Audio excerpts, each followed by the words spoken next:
Hello दोस्तों आप सभी का स्वागत है दिल से दिल तक किस क्लास में। आज के इस वीडियो के अंदर हम दोस्तों डिस्कस करेंगे एक बहुत ही इंपॉर्टेंट टॉपिक के बारे में। और दोस्तों ये इंपॉर्टेंट टॉपिक वोकेबलरी को लेकर है। जैसा कि दोस्तों हम एज यूजुअल करते हुए आए हैं, हर एक क्लास में हम वोकेबलरी के महत्वपूर्ण डिस्कशन की बात कर रहे हैं और ऐसे वोकेबलरीज की बात कर रहे हैं जो प्रीवियस ईयर में आई हुई वोकेबलरी है। और ये ऐसी वोकेबलरी है जो किसी भी प्रतियोगी परीक्षा को कवर कर रही है, यानी कि ऑल कंपटीशन एग्जाम को ध्यान में रखकर ये क्लासेस डिजाइन की जाती हैं दोस्तों। तो आप एक एक करके सारी वोकेबलरीज की क्लास को देख लीजिए। शायद ये वोकेबलरी का 6वां पार्ट है। ये पार्ट लगभग 20 से 25 पार्ट तक चलेगा, जैसा कि हम हमेशा से करते हुए आए हैं। हमेशा से हम क्या करते हैं दोस्तों, 3 वोकेबलरी उठाते हैं और 3 वोकेबलरी से ये वोकेबलरी दोस्तों प्रीवियस ईयर वोकेबलरीज होती है और इन वोकेबलरी से लगभग हम 15 वर्ड तैयार करने का प्रयास करते हैं। तो दोस्तों इसी तरह की कुछ बातों को हम आज भी आगे बढ़ाने का प्रयास करेंगे। और दोस्तों ये वीडियोस आपके लिए काफी इंपॉर्टेंट है, ज्यादा लंबी वीडियोस नहीं रहते, 10 से 11 मिनट के मैक्सिमम वीडियो रहते हैं। तो दोस्तों आप डेफिनेटली इस वीडियो को अच्छे से देखिए और बेहतरीन तरीके से आपको क्लास को समझने का प्रयास करिए। और अगर अभी तक आपने चैनल को सब्सक्राइब नहीं किया है तो डेफिनेटली चैनल को सब्सक्राइब कर लीजिए। तो चलिए दोस्तों एक पंक्ति के साथ क्लास को शुरुआत करते हैं। जब आंखों में अरमान लिया, जब आंखों में अरमान लिया, मंजिल को अपना मान लिया, तब मुश्किल क्या सा क्या, जब ठान लिया तो ठान लिया। तो चलिए दोस्तों फटाफट से स्टार्ट करते हैं। पहला शब्द है आपके सामने बारबरस। बहुत ही बढ़िया शब्द दोस्तों बारबरस, ठीक है। सबसे पहले दोस्तों जब भी हम किसी शब्द के लास्ट में ओ यूएस जोड़ते हैं दोस्तों, तो वह इंग्लिश में सिर्फ एक ही शब्द बनने का काम करता है, एक ही पार्ट्स ऑफ स्पीच बनने का काम करता है, वो एडजेक्टिव। जब भी हम ओ यूएस सफिक्स करते हैं तो दोस्तों जो शब्द बनने का प्रयास करता है वो शब्द हमेशा एडजेक्टिव होता है। सफिक्स वे वर्ड होते हैं जो दोस्तों जो शब्द के लास्ट में लगाए जाते हैं, ठीक है। ऐसे वर्ड जो शब्द के लास्ट में लगते हैं दोस्तों वो सफिक्स कहलाते हैं। और प्रीफिक्स वे शब्द होते हैं दोस्तों, प्रीफिक्स वे शब्द होते हैं जो किसी शब्द के पहले यूज किए जाते हैं दोस्तों। इसे हिंदी में उपसर्ग कहते हैं और दोस्तों सफिक्स को हम हिंदी में प्रत्यय कहते हैं। तो दोस्तों एक इंपॉर्टेंट चीज का ध्यान रखिएगा, जिन शब्दों के लास्ट में ओ यूएस चिढ़ता है दोस्तों उसे हम इंग्लिश में सिर्फ और सिर्फ एडजेक्टिव की तरह से कंसीडर करते हैं। चलिए लिख लीजिए। तो यहाँ पर दोस्तों लिखा है बारबरस, ठीक है। जब भी हम बारबरस की बात करते हैं तो दोस्तों इसका मतलब होता है असभ्य, ठीक है। यानी कोई भी पर्सन जो सभ्य ना हो, इसी का दोस्तों सिनोनिम्स की बात करें तो इसी का सिनोनिम्स हो जाएगा दोस्तों अनसिविलाइज्ड, अनसिविलाइज्ड, ठीक है। यानी दोस्तों इस चीज को आप कॉपी में डेफिनेटली नोट कीजिए। बारबरस का मतलब होता है असभ्य, ठीक है। जो व्यक्ति सिविलाइज्ड ना हो, जिसके पास कोई रूल कायदे ना हो, जो किसी नियम को ठीक ढंग से फॉलो ना करता हो, यानी असभ्य हो, उसे पता ना हो कहां पर किस तरह का बिहेवियर उचित होगा या कहां पर किस तरह का व्यवहार रखना है, उसी को दोस्तों हम कहते हैं बारबरस पर्सन, ठीक है।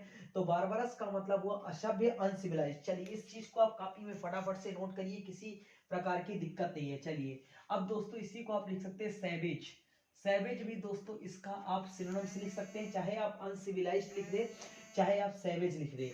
तो दोस्तों मैं आपको भी एक इंपॉर्टेंट चीज बताऊंगा, आप आराम से इसे समझने का प्रयास कीजिएगा, चाहे आप अनसिविलाइज्ड लिख दें चाहे आप सैवेज लिख दें।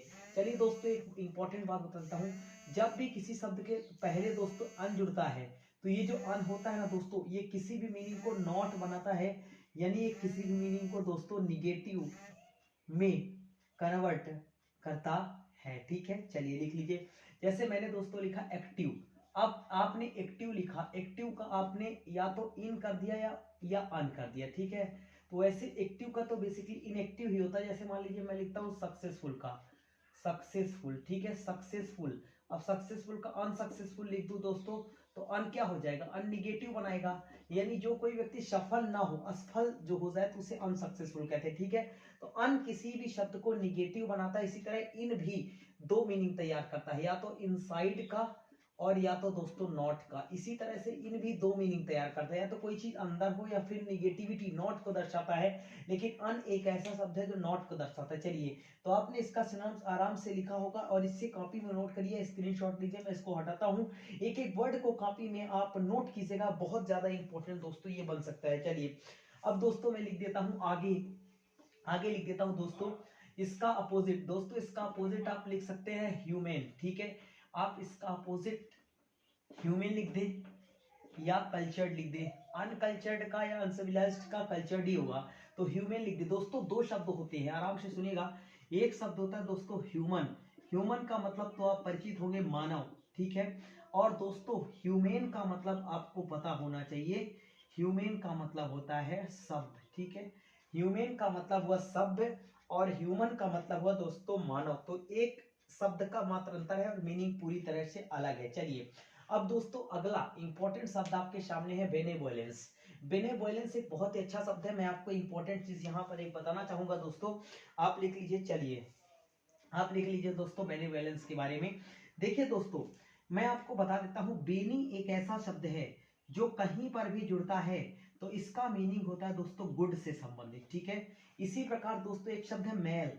तो मैल एक ऐसा शब्द है दोस्तों, ये अगर किसी भी शब्द के पहले जुड़ता है तो दोस्तों उसके मीनिंग को क्या बनाता है, वो इसके मीनिंग को बैड बनाता है, यानी कि बुरा बनाता है।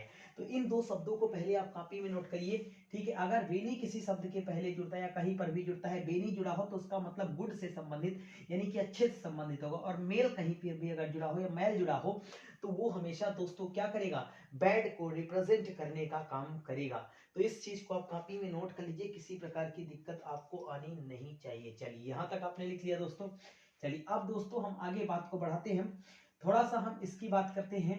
तो इसे हम लिख सकते हैं दोस्तों, इसको हम लिख सकते हैं in humanity, in humanity, in humanity, ठीक है। इन ह्यूमैनिटी इसका हम सिनोनिम्स लिख सकते हैं, ठीक है। अब इसी को आप दोस्तों बेनिवोलेंस की हिंदी में आप क्या लिख सकते हैं, कृपा, कृपा, ठीक है। बेनिवोलेंस भलाई करने वाला, इन ह्यूमैनिटी, ठीक है। इन ह्यूमैनिटी दोस्तों आप इसका लिख सकते हैं, किसी प्रकार की दिक्कत नहीं है।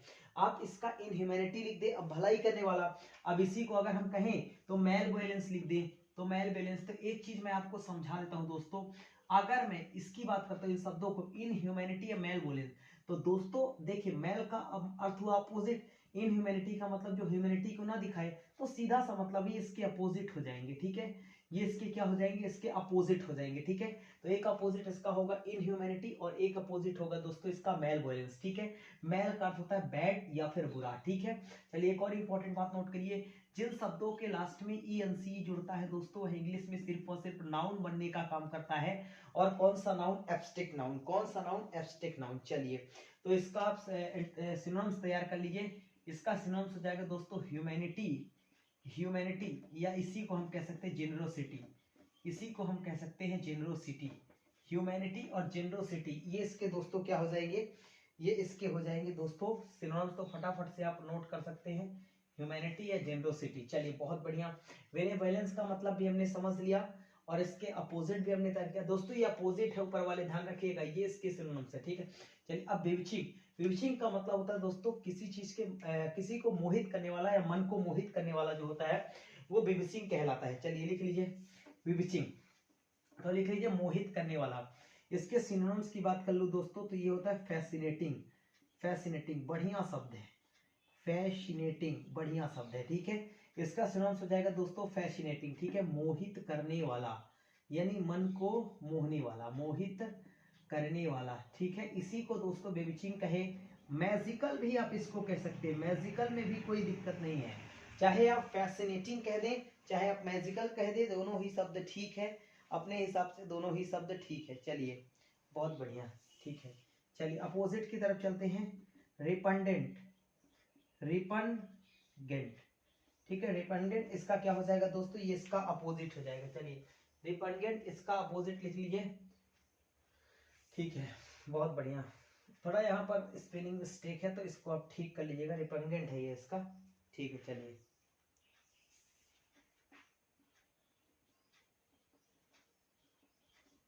ठीक है, रिपोगेंट। चलिए तो इसको आपने लिख लिया होगा, समस्या नहीं है। चलिए ठीक है, बहुत बढ़िया, हाँ ठीक है। मोहित करने वाला जो दूर भागेगा वो क्या होगा, रिपल्सिव ही होगा, बिल्कुल ठीक कहा आपने।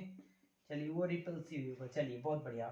तो यहाँ से दोस्तों हमने बहुत इंपॉर्टेंट चीजों का डिस्कशन आपके साथ किया है, तो इस चीज को आप कॉपी में एब्सोल्युटली नोट कीजिएगा, ये बेहद महत्वपूर्ण चीज है। और ये हमने 4, 8, 12, 3, 15 वर्ड तैयार कर दिए आज की इस क्लास में। तो डेफिनेटली दोस्तों अगर आपको ये वीडियो अच्छा लगा हो तो वीडियो को मैक्सिमम लोगों तक शेयर करिए, वीडियो को लाइक करिए, और डेफिनेटली अगर चैनल को सब्सक्राइब नहीं किया तो चैनल को सब्सक्राइब करिए। तो इसे आप नोट कर लीजिएगा। मिलते हैं दोस्तों आपसे नेक्स्ट वीडियो में, तब तक के लिए take care, good bye, love you all, जय हिंद।